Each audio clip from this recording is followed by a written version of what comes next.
नमस्कार, टीवी9 भारतवर्ष देख रहे हैं आप। मैं हूं आपके साथ निधि वासंदानी। आइए शो की शुरुआत करते हैं सबसे पहले वॉर जोन की 25 ब्रेकिंग न्यूज के साथ। पहली ब्रेकिंग न्यूज, हमास के खिलाफ आईडीएफ का बड़ा ऑपरेशन चल रहा है। आईडीएफ और हमास के बीच आमने सामने की जंग चल रही है। हमास पर 931वीं बटालियन का बड़ा एक्शन देखने को मिला। आईडीएफ की ऑपरेशन में हमास के कई लड़ाकों की मौत हो गई।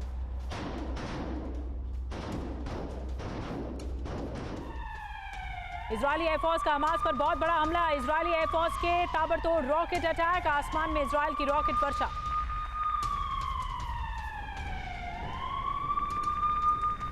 एक और बड़ी खबर, गाजा में इजरायल का बड़ा हमला। गाजा के कई इलाकों में एयर स्ट्राइक, हमास के ठिकानों पर आईडीएफ का अटैक। जबालिया में हमास के लड़ाकों का सरेंडर, बड़ी संख्या में लड़ाकों ने किया सरेंडर। 2 दिन पहले भी काफी संख्या में हमास के लड़ाकों ने सरेंडर किया था।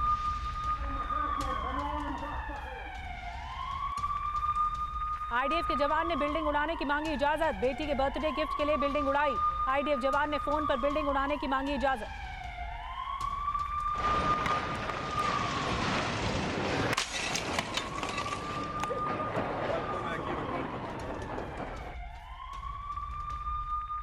इजरायल के लिए अमेरिका का बहुत बड़ा फैसला। यूएस कांग्रेस की मंजूरी के बिना इजरायल को हथियार भेजेगा। 106.5 मिलियन डॉलर की गोलियां, शेल भेजेगा।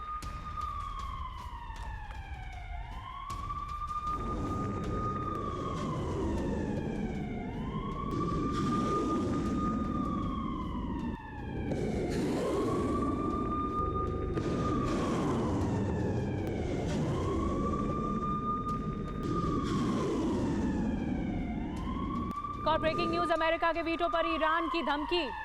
मिडिल ईस्ट में भयंकर नतीजों की धमकी। मध्य पूर्व में बेकाबू विस्फोट का खतरा।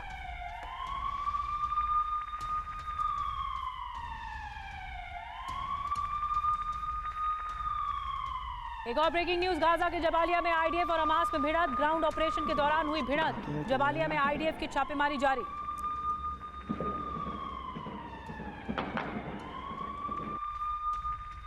एक और ब्रेकिंग न्यूज, इजरायल की खुफिया रिपोर्ट में बहुत बड़ा खुलासा। खान यूनिस में है नेता हमास नेता याह्या सिनवार। उत्तरी गाजा से दक्षिणी गाजा भागा सिनवार।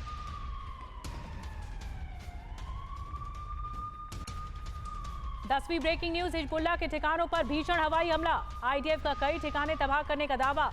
दक्षिणी लेबनान में रॉकेट लॉन्च साइट तबाह किए गए।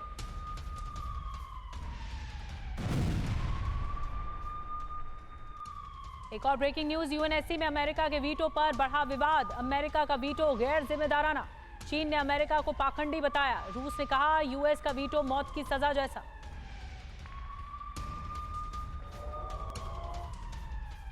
एक और बड़ी खबर, नेतन्याहू ने गाजा में सीजफायर पर अमेरिकी रुख की तारीफ की। अमेरिका ने यूएनएससी में सीजफायर के खिलाफ वीटो किया। अमेरिकी वीटो के चलते सीजफायर का प्रस्ताव गिर गया।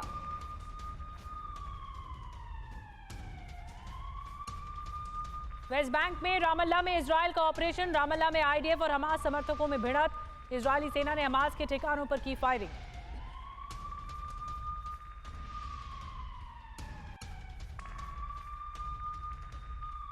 एक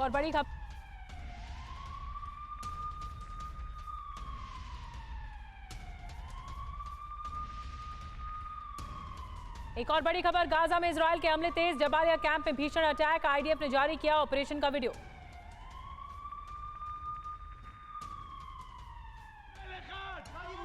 यूएस के वीटो पर मानवाधिकार एजेंसियों की आपत्ति। एमनेस्टी इंटरनेशनल ने विरोध जताया है। गाजा में हो रही मौतों पर चिंता जताई गई।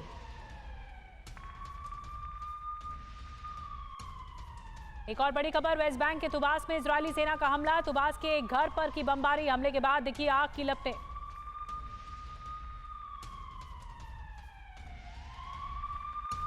एक और बड़ी खबर, हूती विद्रोहियों के खिलाफ अमेरिकी प्लान। खाड़ी देशों के साथ अमेरिका की चर्चा। हूती विद्रोहियों पर सैन्य कार्रवाई की संभावना।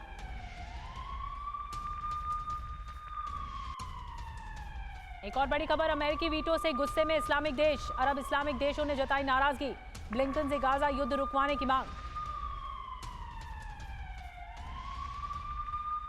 हमास के लड़ाकों ने नागरिकों के साथ की मारपिटाई। हमास ने लोगों से छीनी मानवीय सहायता सामग्री।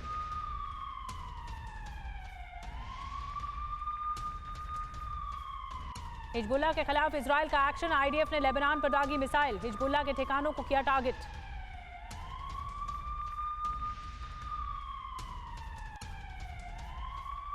आसमान से खान यूनिस पर फास्फोरस हमला, रिहायशी इलाके पर फास्फोरस हमले का आरोप, फिलिस्तीनी मीडिया ने जारी की फास्फोरस हमले की तस्वीर। एक और ब्रेकिंग न्यूज, सेंट्रल गाजा में इजराइल का भीषण हमला, हमास के ठिकानों को बनाया निशाना, हमले में कई इमारतें हुई तबाह। एक और ब्रेकिंग न्यूज, गाजा में इजरायली फोर्स की जबरदस्त बमबारी, एक दिन में 250 से ज्यादा ठिकानों पर हमले, जमीन, आसमान और समुद्र से अटैक।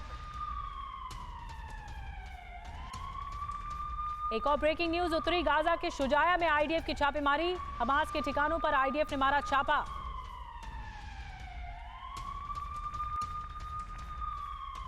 इस वक्त की 25वीं ब्रेकिंग न्यूज, आईडीएफ के हमले से गाजा में मौत का आंकड़ा बढ़ गया है। गाजा में अब तक 17,700 लोगों की मौत हो गई है।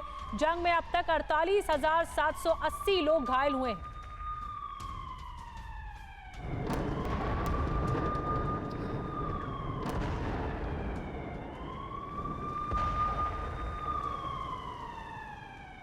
और आइए अब खबरें आपको विस्तार से बताते हैं। गाजा युद्ध में कुछ ऐसा हो गया है कि लग रहा है, अंदेशा है कि क्या चीन इस युद्ध में कूद आया है और क्या और जलने वाला है गाजा, क्योंकि विनाश हर तरफ दिखाई दे रहा है, तबाही हर तरफ दिखाई दे रही है, युद्ध बढ़ता जा रहा है।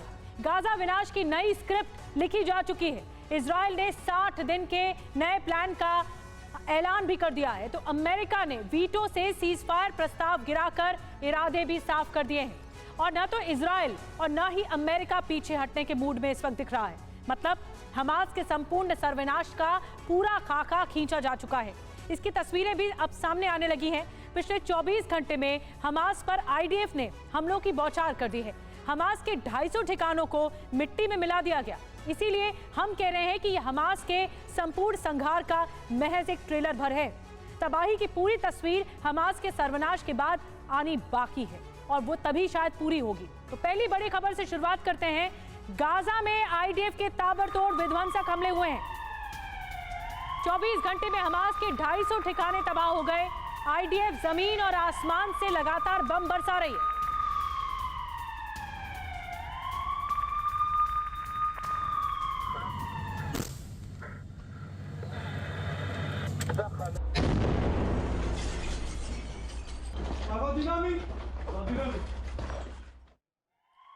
और एक और बड़ी खबर, अल कस्साम का इजराइल पर भीषण अटैक। अल कस्साम ने हमलों का वीडियो भी जारी किया है। इस वक्त एक और बड़ी खबर, अल कस्साम का इजराइल पर भीषण अटैक। ये पूरी ब्रिगेड है जो अटैक कर रही है। ये वीडियो जारी किया गया है, अल कस्साम के जरिए ही जारी किया गया है।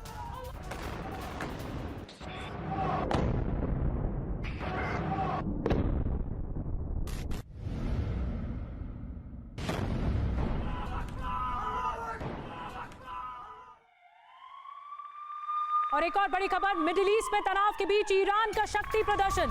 ईरान ने लॉन्च किया जंगी ड्रोन करार यूसीएवी। जेट एयर आधारित फाइटर ड्रोन है करार यूसीएवी। 1000 किलोमीटर तक मार करने में सक्षम है ये करार यूसीएवी। ये ड्रोन है और ये हमला करता है ड्रोन, जेट आधारित फाइटर ड्रोन, जेट आधारित। और इसकी तस्वीर देखिए जारी की गई है। एक और शक्ति प्रदर्शन किया गया है, ईरान ने लॉन्च किया है ये जंगी तैयारी है ईरान की, कि अगर ईरान कूदा इस युद्ध में तो किस तरह की जंगी तैयारी उसकी है, ये इस वीडियो में दिखाई दे रहा है।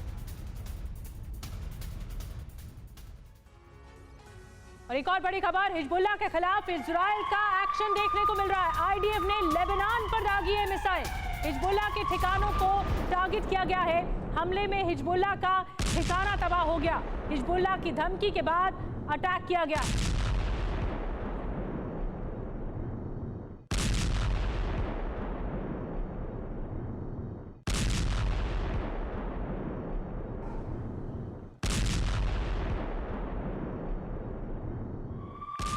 एक और बड़ी खबर, हूती विद्रोहियों के खिलाफ अमेरिकी प्लान है। पहाड़ी देशों के साथ अमेरिका की चर्चा, हूती विद्रोहियों पर सैन्य कार्रवाई की संभावना है। अमेरिकी वॉरशिप यूएसएस करनी को लाल सागर में रोका गया है और लाल सागर से लगातार इजराइल पर हमले कर रहा है हूती। हूती एक बहुत बड़ी चुनौती हो गया है। हमास से पहले ऐसा लग रहा है क्या हूती का काम तमाम होगा। इजराइल की सेना हूती को टारगेट कर रही है और हूती इजराइल की सेना को टारगेट कर रहा है।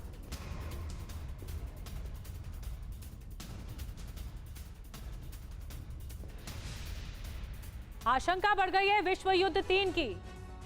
तो क्या लाल सागर में WW3 यानी विश्व युद्ध 3 का रिहर्सल सामने आया है? अब आपके लिए जानना बहुत जरूरी है कि लाल सागर में कैसे विश्व युद्ध की ज्वाला भड़क रही है। अमेरिका और सहयोगी देश जो है यानी 30 शक्तिशाली देश मिलकर हूती के मुकाबले के लिए नेवल टास्क फोर्स बनाने का प्लान कर रहे हैं। तो दूसरी तरफ ईरान अमेरिका के सामने सीना ताने खड़ा है। अपने सहयोगी देशों की शक्ति से समीकरण बदलने की न सिर्फ कोशिश कर रहा है बल्कि विश्व युद्ध भड़काने वाले शोले हूती और हिजबुल्लाह के जरिए बरसा रहा है। सीरिया और इराक भी ईरान के आदेश पर अमेरिका के लिए चुनौती खड़ी कर रहे हैं, उसे ललकार रहे हैं। 24 घंटे में यूएस बेस पर 10 बड़े अटैक हो जाते हैं। अब तक यूएस पर 90+ अटैक हो चुके हैं। तो ये बताता है कि किस तरह लाल सागर एक बिसात बिछ रही है यहाँ पर, और यहीं से ही विश्व युद्ध 3 की आशंका बढ़ गई है। एक और बड़ी खबर, हूती की बढ़ती हिम्मत से अमेरिका बेहद गुस्से में है। अमेरिकी युद्धपोत को निशाना बनाकर हूती ने सुपर पावर को जो चैलेंज दिया था उसका असर अब दिखने लगा है। अमेरिका ने अरब देशों से यमन को लेकर बात की है। माना यह भी जा रहा है कि अमेरिका जल्द यमन में मौजूद हूती के ठिकानों पर बड़ा अटैक करने वाला है। अगर ऐसा हो गया तो ये युद्ध का एक बड़ा मोर्चा खुल जाएगा, क्योंकि हूती के पास बैलिस्टिक और क्रूज मिसाइलें हैं। अगर युद्ध की शुरुआत हुई तो अमेरिका के ताकतवर बॉम्बर और युद्धपोत यमन का एक बहुत बड़ा इलाका भस्म भी कर सकते हैं। तो देखिए, हूती एक बहुत बड़ा चैलेंज है। गाजा जंग का आज 65वां दिन है। 7 अक्टूबर को जब गाजा युद्ध का आगाज हुआ तब लग रहा था कि ज्यादा दिन नहीं चलेगा। इसी पर एक रिपोर्ट देखिए।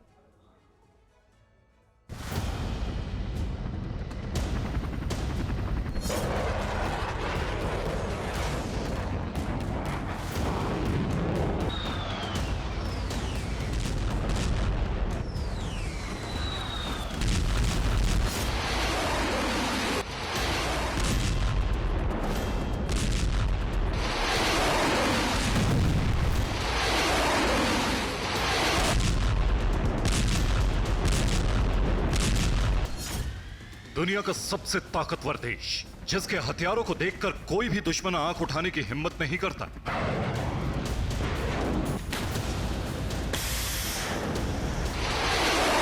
लेकिन एक छोटा ग्रुप है जिसने सुपर पावर को कई बार ललकारा है।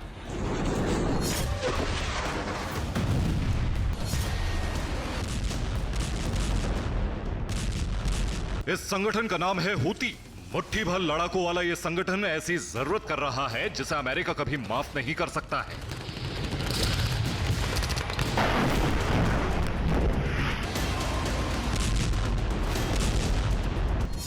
हूती की गलती नंबर 1, लाल सागर से अमेरिकी युद्धपोत पर हमला। हूती की गलती नंबर 2, कई बार बैलिस्टिक मिसाइल का इस्तेमाल। हूती की गलती नंबर 3, बगदाद में अमेरिकी दूतावास पर हमला। हूती की गलती नंबर 4, इराक में अल असद और बशर बेस पर हमला। हूती की गलती नंबर 5, सीरिया में लगातार सैन्य बेस पर हमला। हूती काबू से बाहर होता जा रहा है और अमेरिका को मिली जानकारी के मुताबिक ईरान ने हूती को हमले और तेज करने को कहा है। इजराइल गाजा और लेबनान बॉर्डर पर उलझा है। ऐसे में माना जा रहा है कि यमन में मौजूद हूती को सबक सिखाने की जिम्मेदारी अमेरिकी फौज ने ले ली है।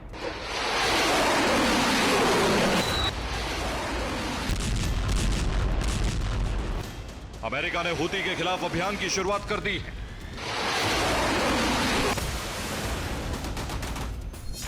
अमेरिका ने अरब देशों से मशवरा लिया है। अमेरिका ने इराक से युद्ध पर बातचीत की है। अमेरिका की सेना ने रणनीति बनाना शुरू कर दिया है। अमेरिका ने लाल सागर में नेवी की तैनाती बढ़ा दी है।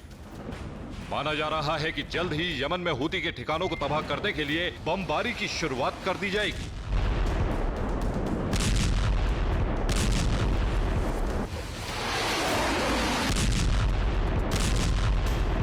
हूती यमन के उत्तरी क्षेत्र में शिया मुस्लिमों का सबसे बड़ा संगठन है। ईरान शिया बहुल देश है और हूती मुस्लिम भी इसी समुदाय से आते हैं। इसीलिए बताया जाता है कि हूती विद्रोहियों को सीधे तौर पर ईरान का समर्थन हासिल है।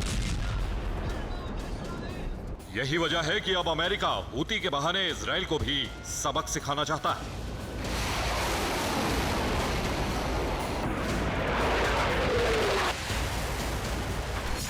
हालांकि खाड़ी में अमेरिका के सबसे करीबी दोस्तों में से एक सऊदी अरब ने बाइडेन सरकार को हूतियों के खिलाफ एक्शन लेने में संयम बरतने को कहा है।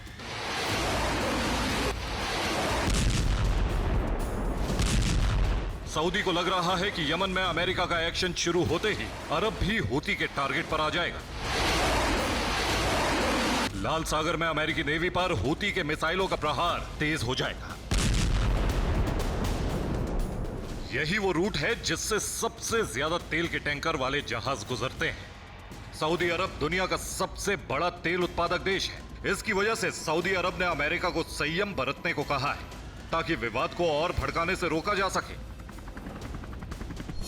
एक रिपोर्ट के मुताबिक हूती विद्रोहियों के पास 1,80,000 से लेकर 2 लाख की सेना है। सेना के ये जवान टैंक चलाने, एंटी टैंक गाइडेड मिसाइल चलाने, लंबी दूरी की बैलिस्टिक मिसाइल चलाने से लेकर तकनीकी वाहन तक को चलाने में सक्षम है। यमन की सेना के कुछ सैनिक भी हूतियों के साथ जुड़े हैं।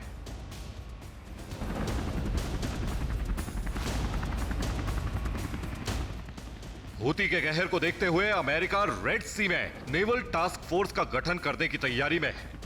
इस टास्क फोर्स का काम सहयोगी देशों के जहाजों को सुरक्षा देना होगा।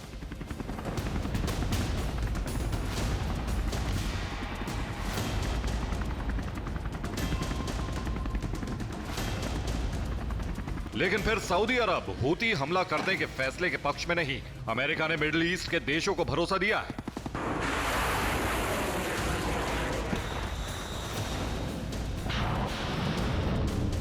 ये नेवल टास्क फोर्स जहाजों को एस्कॉर्ट करेगी।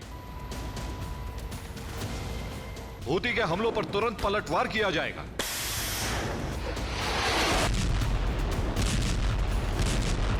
अमेरिका चाहता है कि सहयोगी देशों को पहले भरोसे में लिया जाए और फिर यमन में सेना उतारकर हूती का खात्मा कर दिया जाए।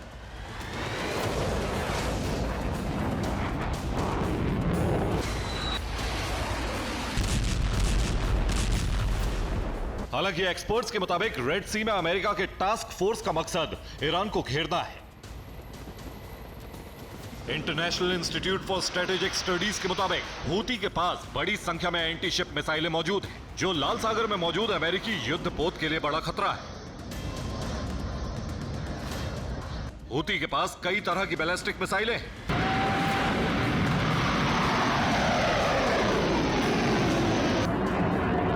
हूती के पास 3 तरह की क्रूज मिसाइलें भी मौजूद हैं।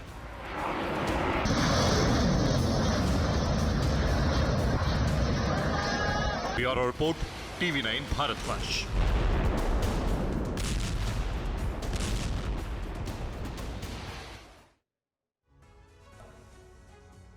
और इसी खबर के साथ फिलहाल रुकना होगा एक छोटे से ब्रेक के लिए। ब्रेक के बाद तुरंत हाजिर होंगे।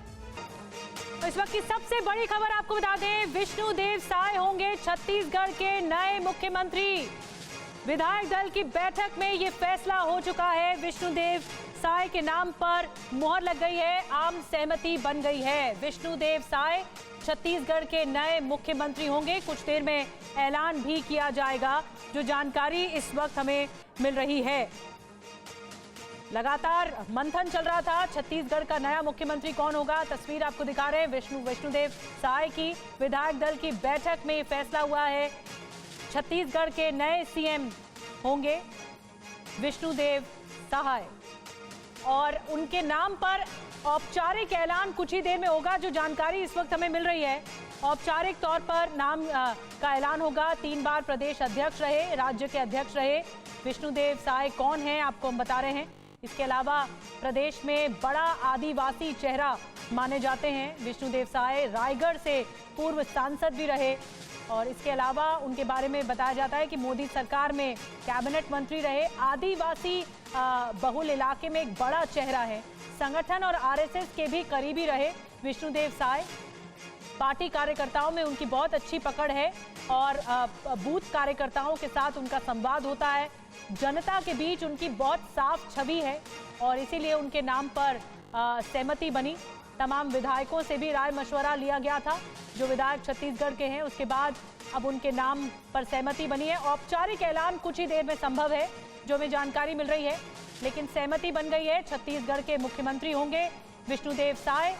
छत्तीसगढ़ के नए मुख्यमंत्री के चेहरे पर ऐलान हो गया है। जो फैसला लिया गया है अंदर बैठक से, जो फैसला लिया गया, अब से कुछ देर पहले हमने आपको जानकारी दी थी कि विधायक दल की बैठक चल रही है। आम सहमति से ये फैसला ले लिया गया है। विष्णुदेव साय पर सहमति बनी है। इनके नाम पर नए मुख्यमंत्री का जो चेहरा है विष्णुदेव साय हैं, उनके बारे में लगातार हम आपको जानकारी भी दे रहे हैं। राज्य में किस तरह से ये बड़ा आदिवासी चेहरा रहे और संगठन को इन्होंने मजबूत किया। इससे पहले पूर्व सांसद भी रहे विष्णुदेव साय। अमित मिश्रा और ज्यादा जानकारी दे रहे हैं। अमित, फैसला हो गया है विष्णुदेव साय के नाम पर। देखिए, विष्णुदेव साय को लेकर लगातार चर्चा थी। अभी भी बैठकों का जो दौर है वो अभी तक चालू है। बीजेपी कार्यालय के अंदर हम यहाँ पर मौजूद हैं और आपको मैं एक बार ये भी बता दूं कि जो जिंदाबाद के नारे हैं विष्णुदेव साय के यहाँ पर कार्यकर्ताओं ने लगाने शुरू कर दिए हैं। सबसे बड़ी बात की ये जो भीड़ है बीजेपी कार्यालय के अंदर में, इससे साफ जाहिर होता है कि कहीं ना कहीं जो अंदर है, जो हलचल हुई है, उसकी जानकारी फिलहाल निकलकर सामने आई है। देखिए, मैं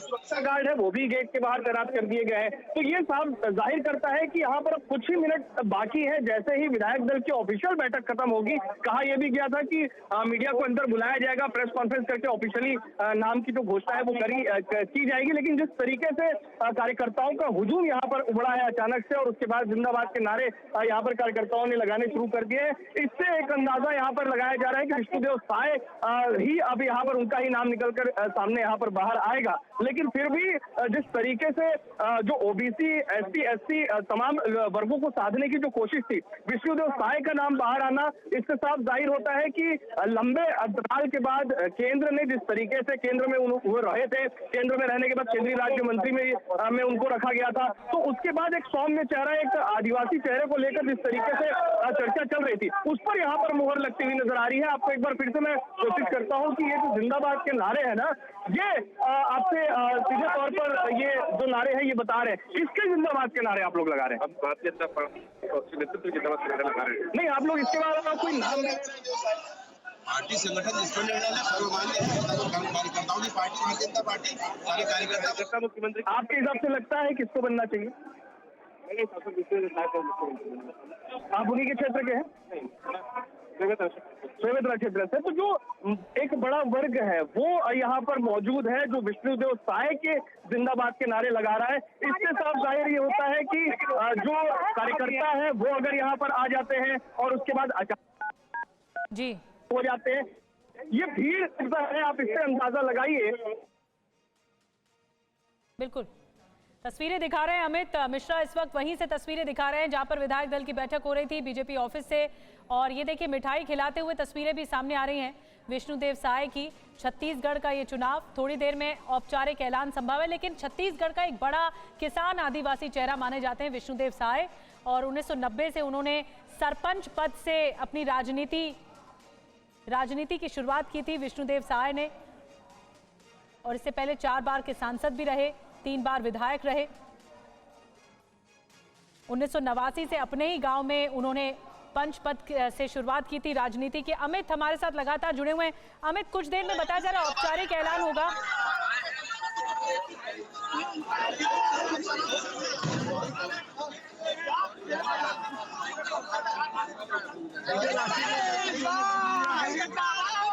भारतीय जनता पार्टी का हमारा है, हम उनको बहुत बहुत धन्यवाद देते हैं, आभार करते हैं। देखिए, सूत्रों के अनुसार हमको पता चला है, हम तो बाहर ही खड़े हैं। जाहिर सी बात है कि उनके नाम को लेकर यहाँ पर चर्चा हो रही है, लेकिन यहाँ पर इंतजार करना होगा किसी के नाम होती है।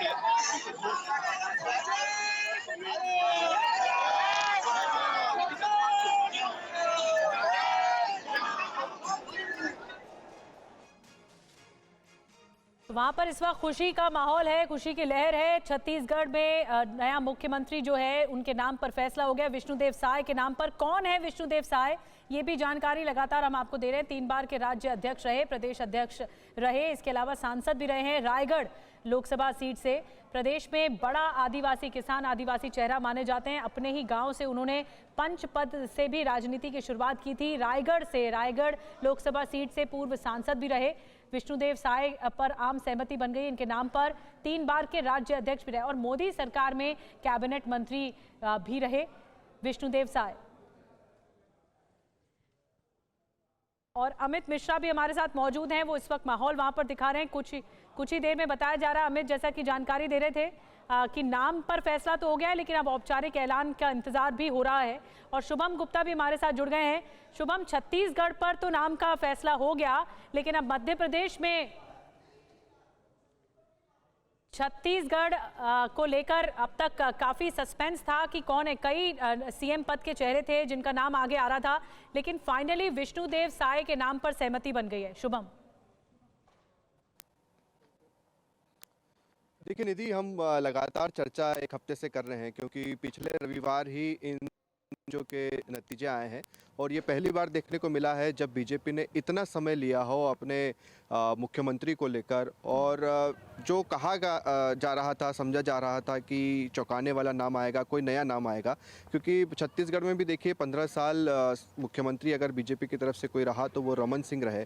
चर्चा उनके नाम को लेकर भी थी, या मध्य प्रदेश में शिवराज सिंह चौहान के नाम की चर्चा हो या फिर राजस्थान में चर्चा हो, मगर नया चेहरा दिया गया है बीजेपी की ओर से। तो अब कयास लग रहे हैं, क्योंकि आज भी दिन भर मध्य प्रदेश में, भोपाल में जो चर्चा चल रही थी कि छत्तीसगढ़ का मुख्यमंत्री तय कर देगा कि मध्य प्रदेश में अगला मुख्यमंत्री कौन होने जा रहा है। और अब जब रमन सिंह के नाम पर सहमति नहीं हुई है, एक नया चेहरा दिया गया है, तो उम्मीद जताई जा रही है कि मध्य प्रदेश में भी कुछ ऐसा ही हो सकता है। अगर विष्णुदेव साय के बारे में बात करें तो वो सांसद भी रहे हैं रायगढ़ लोकसभा सीट से।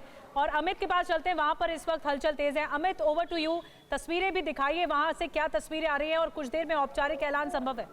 अमित, देखिए यहाँ पर जो ढोल ताशे के साथ में लोग यहाँ पर पहुंच चुके हैं, इससे आप तस्वीरों से समझने की कोशिश करिए कि ये जो नाम है विष्णुदेव साय का, उसके समर्थक यहाँ पर पहुंचे हुए हैं और उसको लेकर लगातार यहाँ पर जो गाजे बाजे के साथ लोग पहुंचे हैं, एक माहौल बनाने की कोशिश है। इससे साफ जाहिर होता है कि जो नाम है उस नाम पर और लगने की बात तरफ से कही जा रही है, चाहे विष्णुदेव साय का नाम हो या ये भी कह रहे हैं कि अभी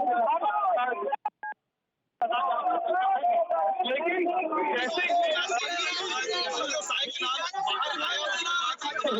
जैसे वो यहाँ पर पहुंचे हैं और हम वो लगातार इस बात की चर्चा कर रहे हैं। हम कोशिश भी करेंगे कि उन लोगों से हम कुछ लें।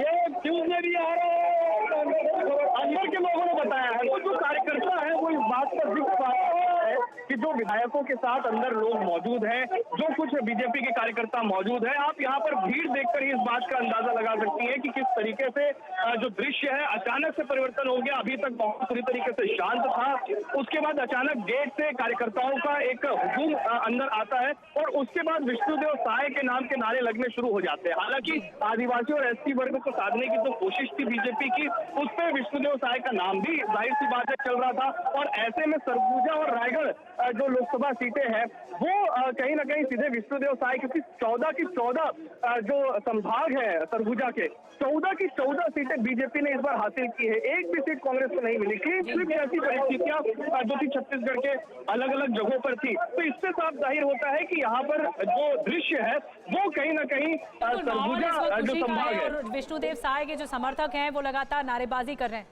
और वहां से लगातार प्रतिक्रियाएं सामने आ रही हैं। सब लोगों का सहयोग रहेगा, सबका साथ और सबका विकास। तो देखिए ये थे नारायण, तो कुल मिला के यही है, देखिए जिस तरह से लगातार विशु भैया वहां पे बताया जा रहा है बीजेपी की तरफ से सब लोगों का सहयोग रहेगा, सबका साथ सबका विकास। आनंद प्रकाश पांडे भी इस बीच हमारे साथ जुड़े हैं। आनंद, छत्तीसगढ़ को नया मुख्यमंत्री का चेहरा मिल गया है, वो है विष्णुदेव साय का। क्या बातें उनके पक्ष में रही, क्योंकि वो रमन सिंह के भी करीबी माने जाते हैं, सांसद भी रह चुके हैं, मोदी कैबिनेट में सांसद रह चुके हैं 2014 से 2019 तक, तो क्या चीजें उनके पक्ष में गई? जी बिल्कुल, विष्णुदेव साय को संगठन और सरकार दोनों का अनुभव है। वो प्रदेश में प्रदेश अध्यक्ष रह चुके हैं, सांसद रह चुके हैं, केंद्र में मंत्री रह चुके हैं। मोदी सरकार का जो पहला कार्यकाल था उसमें मंत्री थे।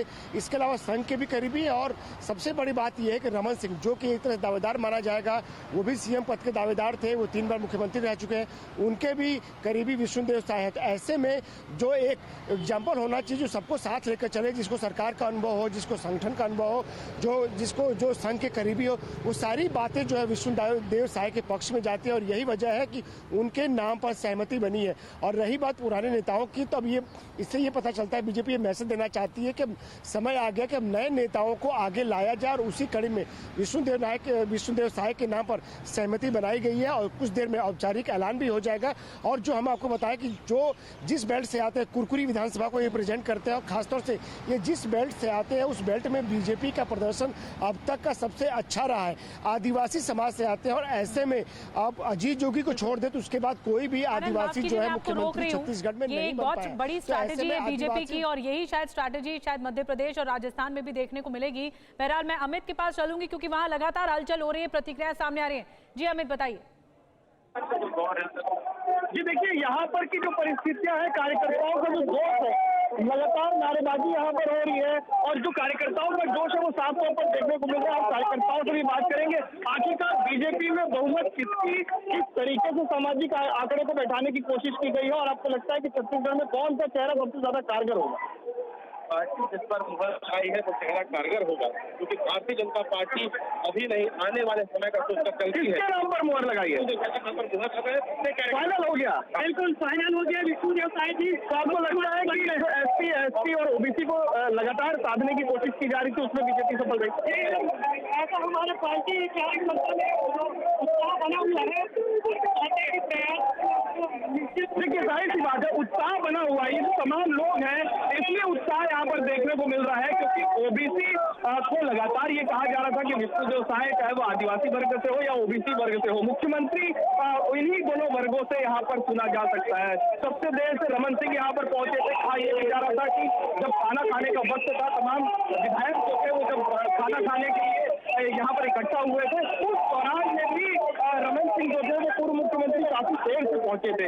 ऐसे में इस बात को भी इंगित किया जा रहा था कि कहीं ना कहीं रमन सिंह नाराज चल रहे हैं। फिलहाल उनको ले देकर बनाया गया। 1.5 घंटे बाद रमन सिंह यहाँ पर पहुंचे और उसके बाद बैठक में वो शामिल हुए। तो ऐसी कई चर्चाएं हैं। फिलहाल औपचारिक घोषणा के लिए हो सकता है कि कुछ देर का और इंतजार होगा, क्योंकि प्रेस कॉन्फ्रेंस देखिए आतिशबाजी में आपको दिखाने की कोशिश करता हूँ कि जो लोग हैं वो आतिशबाजी यहाँ पर बीजेपी कार्यालय के बाहर होना शुरू हो चुका है। तो यह आतिशबाजी का जो सिलसिला है, किसके नाम पर ये आधिकारिक घोषणा यहाँ पर होगी, लेकिन आतिशबाजी दिन का समय है और दिन में ही आतिशबाजी हो रही है। पटाखे यहाँ पर फोड़े जा रहे हैं। तो यानी कि जो माहौल है यहाँ पर, उस माहौल पर जो नाम यहाँ पर चर्चा में आ रहा है उसको यहाँ पर बताने की कोशिश है कि उनके ही नाम पर यहाँ पर मुहर लगी हुई है। तो ये भीड़ इस बात की गवाह है कि जो विष्णुदेव साय लंबे समय से इनका नाम चला आ रहा था, सौम्य चेहरा माना जाता है, सभी लोगों को इस पर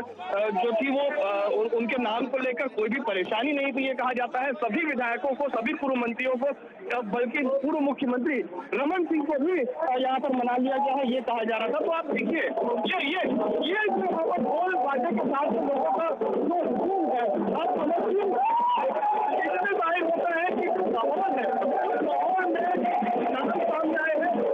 यहाँ पर कैसे तय कर दिया गया है, कार्यकर्ताओं की ढोल नगाड़ों के साथ यहाँ पर देखने को मिल रही है।